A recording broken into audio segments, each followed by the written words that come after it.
Et je rappelle que dans une grosse demi-heure, on s'intéressera aux ovnis. C'est très sérieux, c'est par Sylvain Maisonneuve et il publie chez Albin Michel l'enquête déclassifiée sur les ovnis. C'est un grand avocat, il est passé par énormément de cabinets ministériels et il s'est intéressé, il a mis les mains dans le cambouis de ces dossiers qui sont toujours, dit-on, soi-disant, un peu surnaturels. Mais vous allez voir, ce sera une discussion fascinante. Mais tout de suite, on va se poser une question clé. Sommes-nous une cible privilégiée des attaques informationnelles et cyber? Bonjour Fabrice Epelpoint.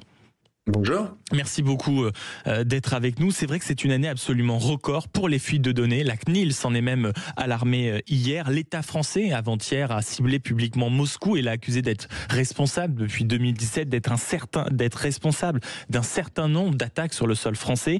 Le phénomène semble même totalement hors de contrôle. On voit Free, Auchan, Intermarché, bref, même des opérateurs du tiers payant, des gens comme France Télétravail, sur la seule année responsables, victimes plutôt de vols de données. Comment on explique que, on va dire, ces agences françaises, ces entreprises françaises soient aussi vulnérables face à un phénomène qu'on a l'impression d'observer, nous, même citoyens lambda, depuis des années et des années? On l'explique avant tout par une déficience en matière de cybersécurité. Typiquement, France Travail a présenté des gros problèmes de cybersécurité. Et d'une façon générale, c'est à la fois quelque chose qui n'est pas, ou qui a longtemps, qui n'a pas été pris au sérieux par la plupart des grandes entreprises, et puis aujourd'hui qui fait face à une réalité qui est l'absence et la rareté des compétences que les entreprises doivent désormais recruter pour sécuriser un matériel qui ne l'a pas été, et donc beaucoup de retard. C'est très compliqué. Donc on paye un passif, on paye un manque de sérieux, et puis on paye un climat mondial qui est devenu beaucoup plus belliqueux qu'il n'était il y a une dizaine d'années. Quand vous dites que les entreprises peinent parfois à aller chercher la compétence, c'est quoi? Parce qu'elles eux-mêmes, les grandes entreprises ne réalisent pas toujours, si vous voulez, à quel point c'est un domaine dans lequel elles doivent investir, ou c'est précisément parce qu'en France, sur le territoire français, on manque de gens compétents pour justement sécuriser les entreprises comme ils se doivent sur le terrain du net ou du cyber? Sur le territoire européen, on manque de compétences dans des proportions... Vous élargissez le spectre, c'est pas qu'en France, c'est européen. Oui, c'est pas spécifique à la France, c'est au niveau européen qu'on a une déficience en compétences considérable de l'ordre du demi-million de talents qui manquent. Attendez, qu'on s'arrête sur ce chiffre. En manque et on l'observe pour un phénomène qui est totalement croissant et qui vient toucher de la plus grande à la plus petite entreprise jusqu'aux données confidentielles. On manque de près d'1 million de personnes en Europe. Un demi-million. Un demi-million. C'est énorme. Et ceci dit, ce chiffre date d'il y a au moins 3 ou 4 ans, donc ça doit être bien pire aujourd'hui. Donc peut-être que le million peut être atteint. Non, je pense pas que c'est pas en croissance à ce point, mais le déficit en compétences est considérable. Il y a un vrai problème de formation. C'est pas du tout évident à former, et du coup, il faut recruter des gens qui n'ont pas nécessairement les diplômes, les CV qui habituellement font office de méthodologie de recrutement pour les services RH. Et puis, les salaires sont beaucoup plus intéressants à l'étranger. Typiquement, si vous allez en Allemagne, vous aurez non seulement des plus gros salaires dans la cybersécurité, mais également un statut social bien plus enviable. Et donc, on cumule les inconvénients. Et puis, encore une fois, on est entré dans une phase bien plus belliqueuse au niveau mondial par rapport à il y a 10 ans. On est aussi aujourd'hui en tension particulièrement extrême avec la Russie, mais également avec bon nombre de pays africains avec lesquels on a, pour certains, rompu toute relation diplomatique. Sur l'épisode russe, on y reviendra dans quelques instants. La patronne de la CNIL, qui est la Commission nationale de l'informatique et des libertés, Marie-Laure Denis, dit que 80% des grandes violations de données auraient pu être évitées l'an dernier, notamment avec des systèmes aussi basiques que la double authentification. J'essaye de l'expliquer en des mots simples pour certains de nos auditeurs. C'est tout simplement de valider 2 fois sur un téléphone, sur un ordinateur, sur une tablette, l'accès à une messagerie, à un logiciel, à une application. Est-ce que vraiment, même on va dire dans les grandes entreprises françaises, un système aussi basique que ça, quand tout à l'heure vous parliez de retard ou même de naïveté, comment se fait-il qu'un système aussi basique que celui-ci, c'est comme en fait une double serrure sur une porte d'une certaine manière, ne soit pas entièrement généralisé? C'est parce qu'il faut une loi ou parce que les services informatiques des grandes entreprises prennent ça un peu à la légère? C'est souvent parce que les utilisateurs eux-mêmes ne l'activent pas. Ce que dit la patronne de la CNIL, c'est qu'il y a un gros effort à fournir en bout de chaîne, au niveau des utilisateurs. Donc en fait, c'est quoi? C'est les salariés directement des entreprises qui, même quand ça leur est proposé, n'en prennent pas forcément conscience. bien au-delà des salariés. Les utilisateurs de technologies informatiques doivent monter en compétences en matière de cybersécurité. Pas devenir des experts, mais devenir des utilisateurs un peu plus avertis qui, quand on leur propose des options de sécurisation de leur système, typiquement la double authentification, qui est disponible en option sur une quantité faramineuse de systèmes, mais qui est rarement utilisée parce qu'en face, on a des utilisateurs qui ne réalisent pas la problématique cyber dans laquelle ils sont en train de mettre les mains. Et dans ce cas-là, qu'est-ce qu'il faut faire? Il faut faire un élan de formation, il faut sensibiliser beaucoup plus, que l'État prenne ça en main. Est-ce que la ministre chargée du numérique doit par exemple se lancer dans une immense campagne de pub, ou au contraire vous trouvez qu'il y a déjà un travail de sensibilisation qui est déjà fait? Comment on essaye justement de faire en sorte que l'utilisateur, comme vous dites, réussisse à prendre cette problématique à bras le corps? Alors, on pourrait tout à fait faire de la sensibilisation à la cybersécurité à l'école. Ça serait certainement un cours dont les élèves seraient friands. Après, les conséquences concrètes dans la vie de tous les jours d'une sensibilisation qui serait menée à l'école, c'est l'école. Ça prendrait une génération pour donner effet. Oui. Donc, c'est pas très compatible avec le besoin qu'ont les politiques d'avoir des choses qui donnent des effets avant la fin de leur mandat. Mais l'école est certainement une piste, oui. Et vous pensez que, mine de rien, c'est quelque chose dont les politiques pourraient se saisir, même sans avoir des résultats tout de suite, l'importance de, mine de rien, alors malgré les défauts de lecture, malgré les défauts en mathématiques, malgré les défauts d'écriture, le politique serait capable de s'emparer dès le plus jeune âge, mine de rien, ou peut-être dès le collège, lycée, d'instaurer une véritable éducation à ces thématiques-là? Le politique, sans doute pas, mais des pédagogues, oui, c'est un sujet qui est très certainement susceptible de passionner plein d'élèves. C'est un sujet qui, quand on a des compétences au sein notamment d'un groupe de jeunes, vous donne un statut social de sachant, qui est tout à fait enviable et donc qui entraînerait beaucoup d'élèves vers la découverte et la compréhension de tout un tas de petites choses qui font partie de l'hygiène informatique du quotidien et qui résoudraient énormément de problèmes. Ce qui n'empêche pas que les entreprises de leur côté doivent investir dans la cybersécurité. Mais du côté des utilisateurs, il y a aussi énormément de progrès à faire. Avant qu'on entre également dans le détail de ces vols de données et qu'on attaque également le volet russe qui est, selon l'État français, en tout cas rendu public par l'État français pour la première fois, visé directement comme étant le responsable d'un certain nombre d'attaques qui a eu lieu sur le territoire français. Vous parliez à l'instant de l'hygiène informatique, on va dire, à avoir de base pour le simple utilisateur. Rapidement, les 2-3 réflexes qu'on doit avoir quand on est l'utilisateur d'un ordinateur, d'Internet, pour justement éviter les vols de données, les piratages, etc. Des choses très simples. La chose la plus simple qui soit, c'est de ne pas disperser ces données aux 4 vents. Et donc d'être très très parcimonieux quand vous disséminez vos données personnelles à droite et à gauche. Typiquement, un numéro de téléphone, si vous pouvez ne pas le donner, ne le donnez pas. Si vous apercevez qu'une entreprise en face vous le demande alors qu'elle n'a aucune raison légitime de vous le demander, changez d'entreprise et ne faites pas affaire à cette entreprise. Si vous apercevez qu'une entreprise s'est fait dérober vos données et qu'elle ne vous a pas averti, porter plainte. C'est illégal en France avec le RGPD, c'est illégal en France et en Europe. Et puis activer de façon systématique, typiquement cette fameuse double authentification dès qu'on vous la propose. C'est vraiment tout un tas de domaines. Pour comparer ça à l'époque de Louis Pasteur, à la fin du 19e, on a appris à la population à ne pas cracher par terre, à se laver les mains, à faire tout un tas de choses qui ont réduit considérablement la propagation des maladies et qui ont permis d'allonger de façon conséquente l'espérance de durée de vie. Autre sujet de préoccupation de l'autorité de la CNIL, c'est notamment le fait que de grandes entreprises en France utilisent de plus en plus l'intelligence artificielle, pas n'importe laquelle, notamment ChatGPT, qui est l'entreprise américaine. Et forcément, elle dit quelques mots en guise d'avertissement. Ne confiez pas à une intelligence artificielle ce que vous ne confieriez pas à quelqu'un que vous croiseriez dans la rue. Et là, on retrouve le même problème que face à l'utilisateur lambda qui n'a pas l'hygiène suffisante. C'est vrai que avec les intelligences, on va dire artificielles, on est prêt à écrire n'importe quoi. Et ça aussi, c'est du vol de données en masse, non ? C'est plus complexe. Très concrètement, aujourd'hui, toutes les grandes entreprises sont dans une course pour intégrer des outils d'intelligence artificielle de type ChatGPT dans la suite logicielle qu'ils mettent à disposition de leurs employés. Et de leur côté, il y a une quantité faramineuse d'employés, plus de la moitié, si on croit certains sondages, qui eux-mêmes utilisent l'intelligence artificielle, mais à titre presque personnel, sur leur compte perso, pour augmenter leur productivité au travail. Et en faisant ça, effectivement, ils donnent la documentation d'entreprise à ChatGPT, c'est-à-dire à OpenAI, c'est-à-dire, on va pas se mentir, à la NSA et la puissance américaine. Puissance américaine que la DGSE a dénoncé il y a ça 2 ans comme étant le principal vecteur d'espionnage économique en France, devant toutes les autres puissances, devant les Chinois, devant les Russes, devant tout le monde. Donc on ne peut pas dire qu'on n'était pas au courant. On peut pas dire qu'on n'était pas au courant. Les entreprises sont parfaitement au courant. Les entreprises sont en train de s'apercevoir que cette génération d'intelligence artificielle donne des gains de productivité très conséquent dans le travail individuel de chaque personne, mais que par contre, les gains de productivité à espérer pour l'entreprise, eux, restent à trouver. Et donc, c'est un vrai problème qui va se traduire par des problématiques sociales. Si je double ma productivité dans l'entreprise, il va falloir renégocier mon salaire. Parce que très concrètement, l'entreprise de son côté va restreindre sa masse salariale. Si elle a des salariés qui multiplient par deux leur capacité de travail, elle a besoin de 2 fois moins de salariés. C'est mathématique.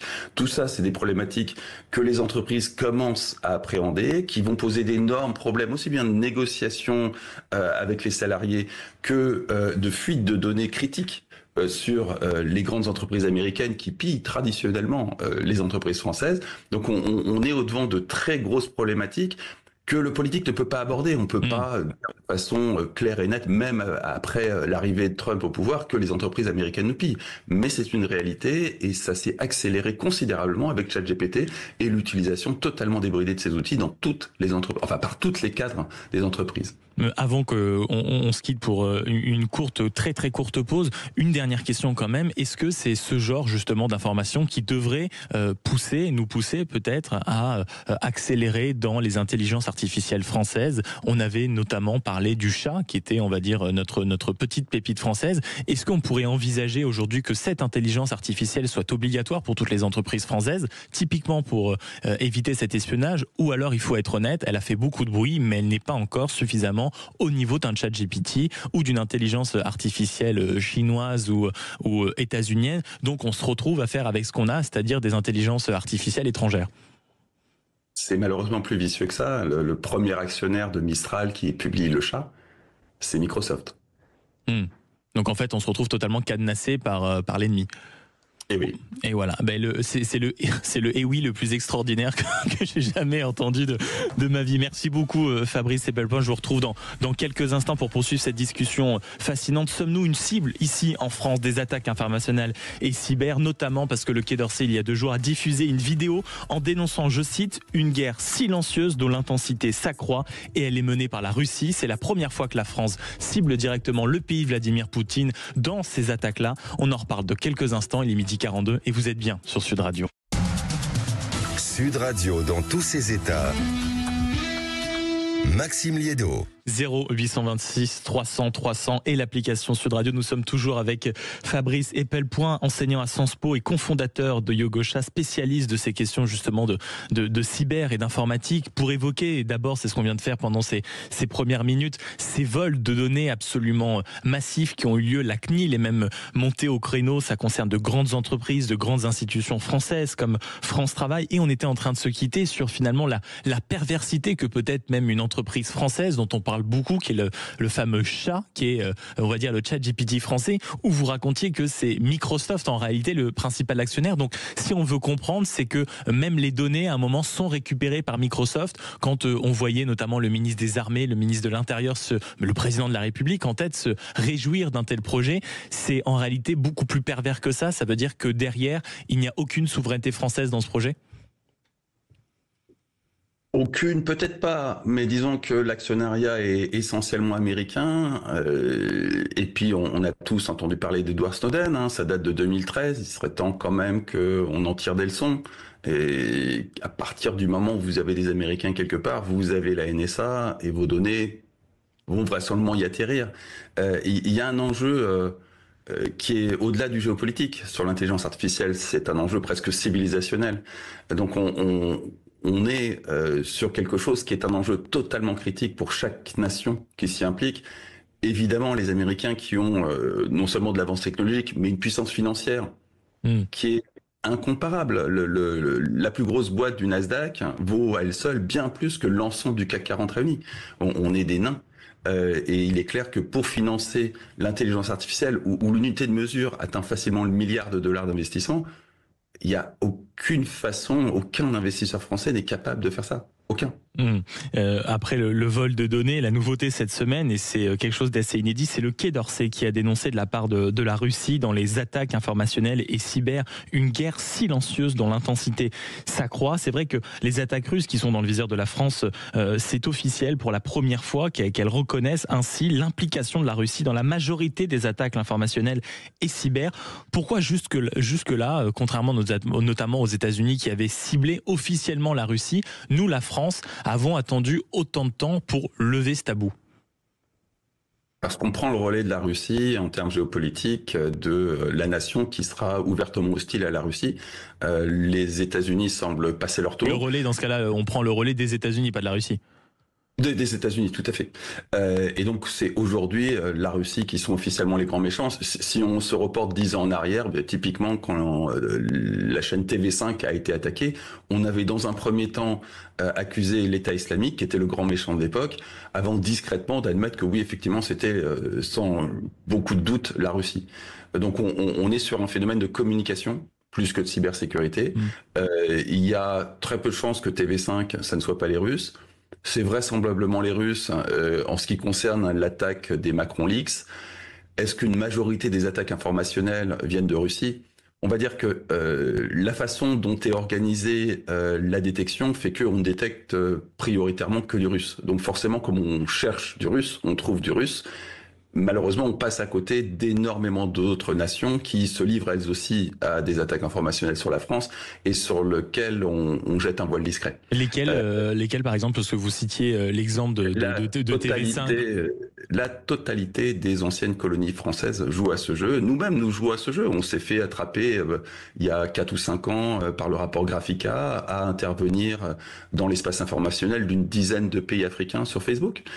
Tout le monde joue à ce jeu. Donc, il y a un moment, il faut aussi regarder la réalité en face. Les Russes sont l'arbre qui cache la forêt. C'est un acteur important de la guerre informationnelle dans laquelle on est plongé, mais c'est un acteur parmi d'autres. Et le plus grand danger que représentent les Russes, à ce stade de propagande dans lequel nous sommes tous, c'est même pas leurs attaques en tant que telles, c'est le fait que tout le monde focalise sur la Russie et oublie tout le reste. Il n'y a pas. Pour vous, c'est ça le vrai danger aujourd'hui, parce que je me mets à la place de beaucoup de gens qui nous écoutent, c'est-à-dire qu'on nous a fait croire que les JO pendant un temps c'était la Russie, que les punaises de lit c'était la Russie, qu'à chaque fois qu'il y a un événement en réalité on accuse la Russie. Donc pour vous, c'est on va dire une loupe avec laquelle on exagère le phénomène. Non, les punaises de lit, c'était effectivement une opération d'information russe. Il n'y a aucun doute sur le fait que les Russes nous attaquent d'un point de vue informationnel.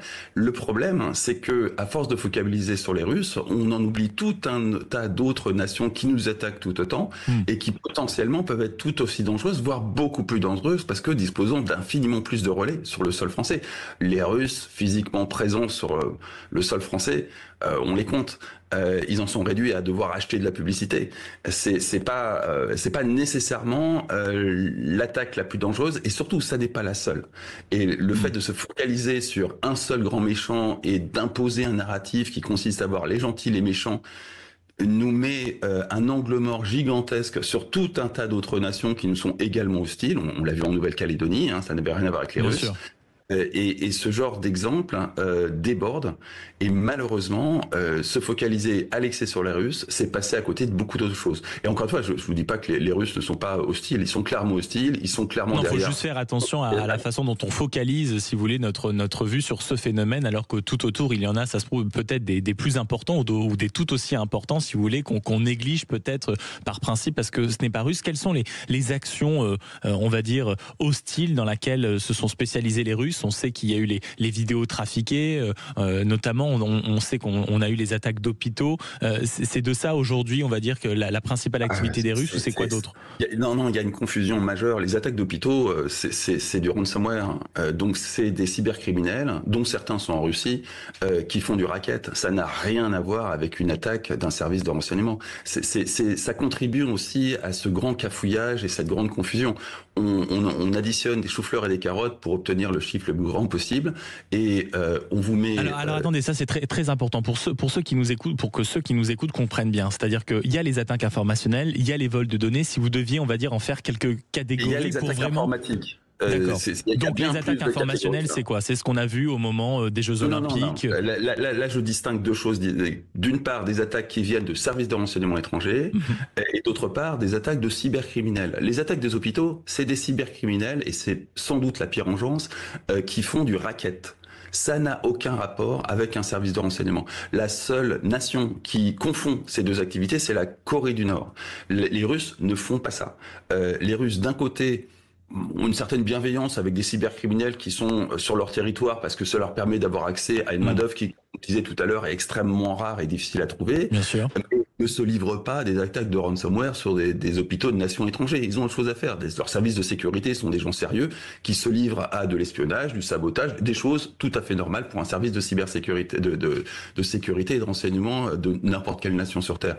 Ils ne se livrent pas à du rançonnage d'hôpitaux. Ça, c'est des activités de cybercriminels de bas étage. Et le fait d'additionner des activités de cybercriminels de bas étage et les activités des services de renseignement russes, c'est absolument n'importe quoi. Ça contribue à cette grande confusion dans laquelle peuvent se planquer énormément d'autres nations qui, du coup, peuvent attaquer tranquillement tant qu'ils veulent. Ils sont protégés par le brouhaha fait par les Russes, qui participent à cette espèce de panique qui saisit aussi bien les politiques et qui essaye d'entraîner la population avec eux. La population étant a priori pas une peur bleue des Russes. Bon, mais je vous remercie de se parler vrai, Fabrice Eppelbaum. Et dans ce que vous avez dit, deux choses quand même absolument importantes. Dans ce cas-là, si on écarte un tout petit peu les actions des cybercriminels qui se trouvent en Russie ou qui sont russes, quelles sont les actions réellement néfastes que mène l'État russe lui-même contre la France ? Alors, il y a deux types d'actions que l'État russe mène contre la France. Il y a des actions de cyber-renseignement. Et là-dessus, c'est un petit acteur mineur. Le plus gros acteur, le plus dangereux pour les entreprises françaises, comme l'a rappelé la DGSE, c'est les Américains. Il y a des actions de sabotage, mais pour l'instant, on peut pas dire que on est franchi ce cap. Donc, c'est pour l'instant très rare. Et puis, il y a des actions informationnelles. Là, c'est de la désinformation. C'est ce qu'on a tendance à catégoriser dans la thématique fake news, mais c'est infiniment plus complexe. Et puis aujourd'hui, les fake news, tout le monde en fait. Donc ça n'est même plus caractéristique d'une nation hostile. Et là-dessus, les Russes, alors c'est pas les premiers, hein, loin de là, mais ils sont actifs. Ils sont pas particulièrement créatifs. Ils utilisent les mêmes techniques que tout le monde. Souffler sur Souffler sur les braises. Toutes les nations qui attaquent la France aujourd'hui soufflent sur les braises. C'est pas spécifiquement russe. Simplement, les Russes ont effectivement des capacités de nuisance qu'ils utilisent, il faut être honnête, plutôt dans nos anciennes colonies pour soulever les populations contre la France, parce que c'est là qu'il y a le plus de braises, mais qui pourraient tout à fait utiliser, tout comme les anciennes colonies, pour souffler sur des braises, ces mêmes braises, mais sur notre territoire national. Dernière question, Fabrice Eppelbaum. Tout à l'heure, vous mentionnez depuis le début de notre conversation, on va dire, les autres nations qui font la même chose, parfois en pire, comparé à la Russie. Quelles sont-elles ? Nous, par exemple. Je vous renvoie au rapport Graphica avec un K, qui analyse la façon dont l'armée française s'est positionnée dans des conflits informationnels, en l'occurrence contre la Russie, dans une dizaine de pays d'Afrique. Et quelles sont, nous les attaques que nous subissons, je veux dire, outre la Russie, puisque vous disiez, on va dire qu'on focalise un peu trop parfois sur elle, quels sont les autres pays qui nous attaquent et dont on fait semblant peut-être de ne pas voir la dangerosité ? Je ne vais pas me mettre à vous faire un inventaire à l'après-vert des pays qui nous attaquent. Sans un inventaire, mais vraiment les différenciés, les majeurs. Les anciennes colonies françaises sont dans cette optique-là et que d'un point de vue politique, elles sont dans ce mouvement de seconde décolonisation ou décolonisation qui les met dans des positions particulièrement hostiles.